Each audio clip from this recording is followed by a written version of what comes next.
Let's go to Sumit now. Second question, Sumit. Thank you, Premier. My question is primarily to yourself and Chris.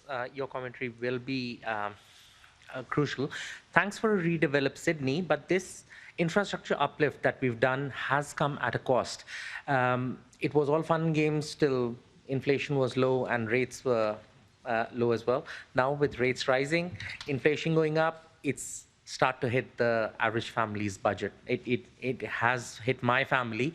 A single trip up the coast, just in tolls, costs just under $50 from my house.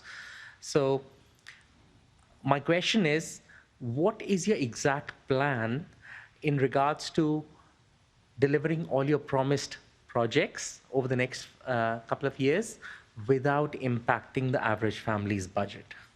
Sumit, thank you. Premier. Well, thanks, Sumit. And I understand all families and households across New South Wales are doing it tough right now. And we need to do everything we can to put downward pressure on household budgets. And we're doing that through over $7 billion in cost of living relief measures, $250 off every energy bill across New South Wales. In addition to that, our back-to-school vouchers, our active kids vouchers, giving kids the opportunity to play sport for the very first time.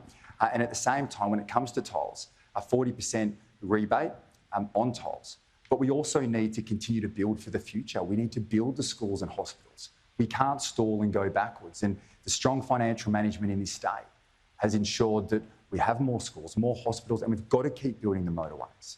And by building the motorways, we ensure that people can spend more time with their families.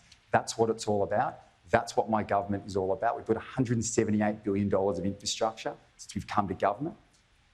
We inherited a $30 billion infrastructure backlog, but we can't stop. And that's why strong financial management matters. And our budget, our strength in the New South Wales budget is only there for one reason, and that's to help your family budget. Yeah, thanks so much. Thank you for your question. It's a really important question, and it goes to something that the Premier and the government believe in relation to privatisation. It's important to note that the M5 East will be paid off 8 times over as a result of the revenue coming into the privatised toll road company. So this idea that you need to privatise infrastructure to build infrastructure, well, that gets paid off again and again and again and again. The M4 gets paid off 6 times over as a result of those contracts being in place. And those contracts will be in place for decades to come. It's one of the reasons why we've announced a $60 toll cap per week for New South Wales motorists. Doesn't matter where you live, you won't pay more than $60 to use New South Wales motorways.